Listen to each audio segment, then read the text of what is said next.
હા હરા ખાટા ટેર ઓબાના સલમાન ખાન ઉભો રહે. આજે આવા દે તારા બાપાનું ઉભો હતું. અરે નમસ્કાર સર, શું થયું તે તમે મને આટલા અર્જન્ટમાં ઘરેથી બોલાયો? તમે મને એમ કહો કે તમે આ તમારા લંગોટિયાનું હું શીખવાડો છો? આ કડવા લેબરાની લેબુરીન ના વધતા આવડે છે, ના લખતા આવડે છે, ના બોલતા આવડે છે, અને નિબંધ લખ્યો છે તમે ખાલી હોભલ જોઈને નિબંધ એવો લખ્યો છે કે તમારા મગજના તાર હલી જાય હોભરીને તમે હોભરો ખાલી. અરે એવું તો હું લખી નાખ્યું છે મારા છોકરાએ તે તમે લાલ પીરા થઈ ગયા છો. અરે યાર તમે એકવાર તમારા ટાલજનનું પૂછી તો જુઓ એને હું લખ્યું છે, વંચાવી ના જોડે. હું લખ્યું છે દીકરા, મને વાંચીને સંભળાવતો. કોઈ નહીં પપ્પા, કોક તો હાચું હાચું લખ્યું છે. હા હા તે તમારું સાચું ને હાચું ને બધું જે હોય ને તમારા પરમ પૂજ્ય પિતાશ્રીને વાંચીને સંભળાવો.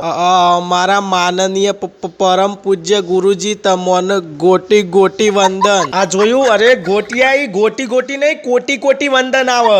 હા સાહેબ, કોટી કોટી વંદન, કોટી કોટી. અમુક એવા સંભોગોથી તમે અમારા સાહેબ બન્યા. લે સંભોગ નહીં લે મીઠી તુવેર સંજોગ આવે. આ સંભોગ બોલે છે, બોલો. અરે બેટા સંજોગ થી આવે, સંજોગ થી. સંભોગ એટલે તો સંજોગ થી આવે બેટા.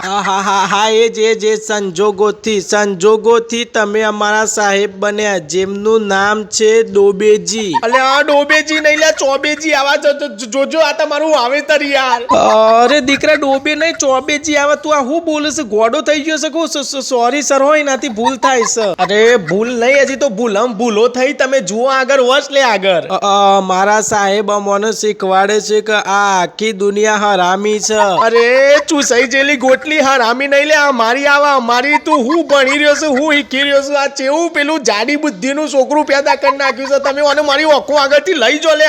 નકો આની મારી મારી પિછવાડીમાં હું જાડી નાખી લઈ જો આને. અલે પપ્પા હાચું તો બોલ્યો છું. આ આખી દુનિયા હરામી નહીં, તમે જ કયો. હે પ્રભુ, લે હેડ ગોરી ના આપણે બેહો ચારવાની છે. લે હેડ.